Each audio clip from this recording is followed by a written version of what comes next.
Na leo insha Allah tunamnukuu al-Imam an-Nawawi rahimahullah.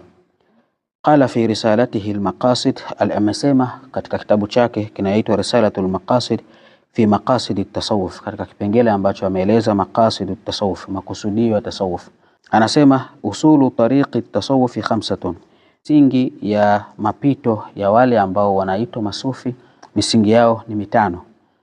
Anasema msingi wa mwanzo, taqwallahi fi sirri wa alania, kumwogopa Mwenyezi Mungu katika unapokuwa katika jambo lako la siri na unapokuwa katika alania, maana yake unapokuwa katika maeneo ya wazi. Wattiba'u sunnati fil aqwali wal af'ali, na kufata sunna za Mtume sallallahu alaihi wasallam, yani mafundisho ya Mtume sallallahu alaihi wasallam katika maneno yako na vitendo vyako.